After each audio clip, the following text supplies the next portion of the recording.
Welcome to episode 1 of How to Learn Anything, the show in which I risk my life and sanity attempting to learn insane skills from scratch with the goal of making you say, maybe I could do that too. During the show, we'll break down the process of learning anything into bite-sized chunks of information provided by industry experts, my failure, and hopefully my eventual success. For the first episode of the series, we decided to combine a skill that requires brain power and quick, detailed movement with a skill that makes using your brain and moving quickly incredibly difficult. The skill will involve a twin-prop, 12-passenger plane flying at an altitude of over 14,000 feet. It will also involve myself being strapped to a large Australian man and being flung with this man out of said plane. While I'm strapped to this man, moving towards Earth at roughly 220 kilometers per hour, I'll be attempting to complete one of the world's classic handheld puzzle games before the chute is released. From the day that I start learning to the day that I jump, I'll have exactly 37 days to go from never having solved a cube before to solving it in under 60 seconds. Hold on tight and let's start learning. This is how to solve a Rubik's Cube while skydiving.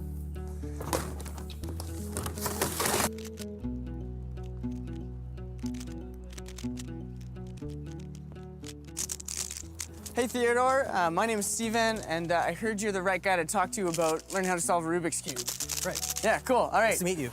So where do you start? There are a lot of YouTube tutorials that are very good. Okay.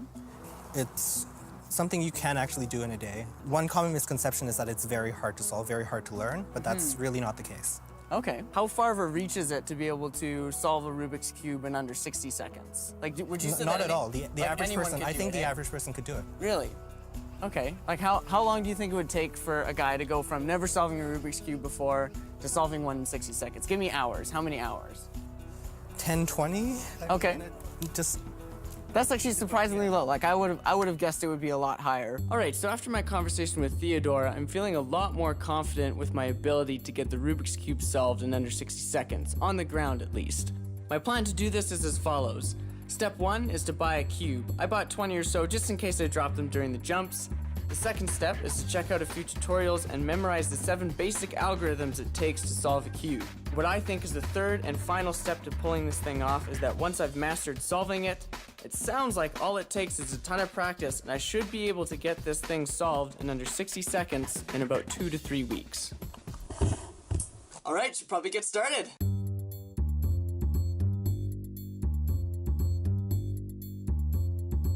I have absolutely no idea how the first person to solve this figured it out. This is ridiculous. I can't even figure out one side. That used to be there. What? It took me about an hour to wrap my head around how the cube works initially, and then another 20 minutes or so to figure out the first step. After that, it took 3 days of practicing consistently a few hours a day before I was able to solve the cube without a tutorial. Yes! Yes! Now that I can solve the cube by memory, it's time to move on to the hard part, learning how to solve it in under 60 seconds.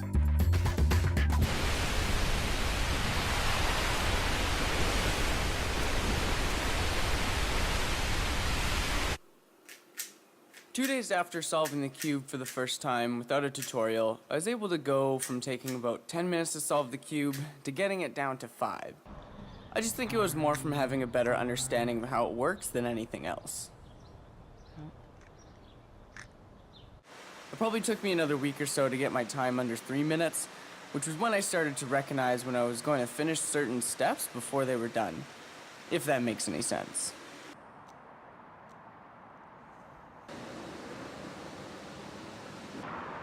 I was improving fairly quickly and was feeling great about that fact, so I decided to take a break.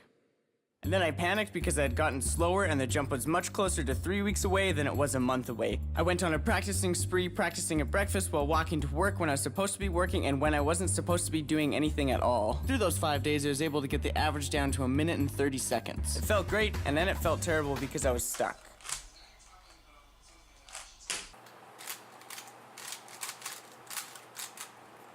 It seemed like no matter what I did or learned, I would not improve.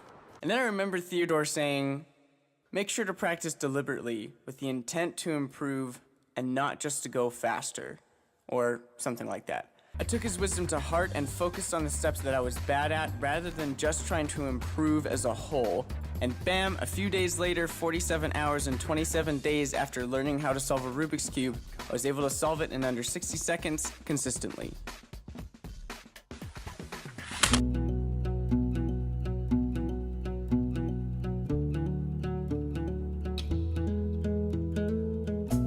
How many skydives have you done? I've probably got around 4,000 skydives. How high up are we when we jump? Okay, so we're gonna take this aircraft up to 14,000 feet above the ground. Okay. And when we jump out, once we actually start reaching terminal velocity, we'll get about 120 miles per hour, 220 Ks. Okay. We'll free fall for around 60 seconds total time before I have to pull a parachute, and then we have a parachute right at the ground. All right, so after my conversation with JMO, I feel like I need to prepare a lot more for the conditions of the jump. But according to him, there's actually no way to copy the feeling of a skydive. That said, my plan is to try to recreate that feeling so that I can come to the jump day as prepared as possible. The 4 things that I think are going to be the most impactful to my ability to solve the cube are the cold, restricting how fast I can move my fingers, the psychological factor of skydiving psyching me out, the crazy fast winds preventing me from holding on or turning the cube, and the time sensitivity with real consequences if I don't solve it in under 60 seconds. The first thing we tried was to solve it underwater, and that worked pretty well. We tried go-karting, and that didn't. To create stress, my brother threw tennis balls at me, which I still don't agree with, and then he played drums, so I guess we're equal on the embarrassment part. Then we tried to solve it on stage at a metal show, which I failed at. I practiced in front of a fan that I don't think was nearly powerful enough. Put my hands in ice water for the cold, and then my other brother sprayed me with water because I didn't get it in time. Got it! I have no idea if any of this stuff actually helped, but it doesn't really matter because it's jump day.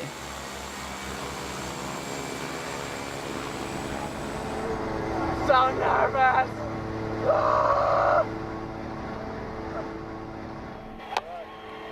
Ready? Ready! Okay, cut it up, bud.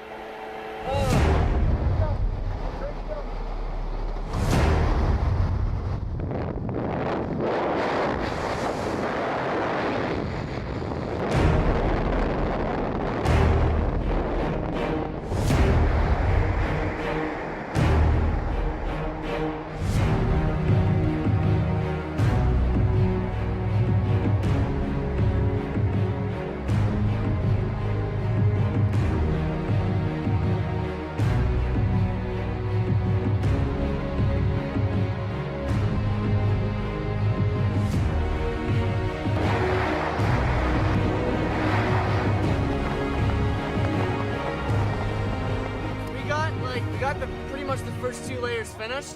I think we can do this. Here we go. There's gonna be a whole gang on this jump.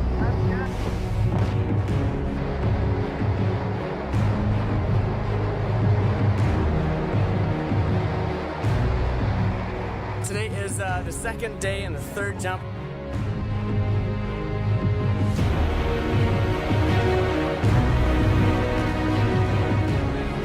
Fifth and final, right? Fifth and final.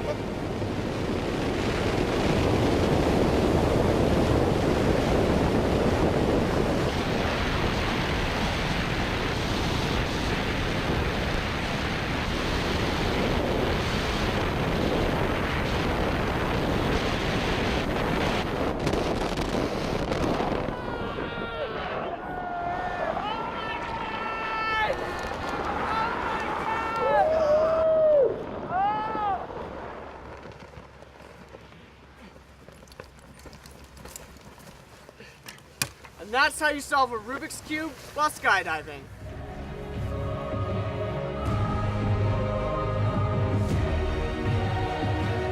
As far as takeaways go for this week's episode, I'd say that the first one is that Rubik's Cubes are a lot easier to learn than I'd originally thought. That said, if you want to get good, you gotta master the art of deliberate practice in order to improve. And the third one is, if you're trying super hard to do something that you really care about, don't give up.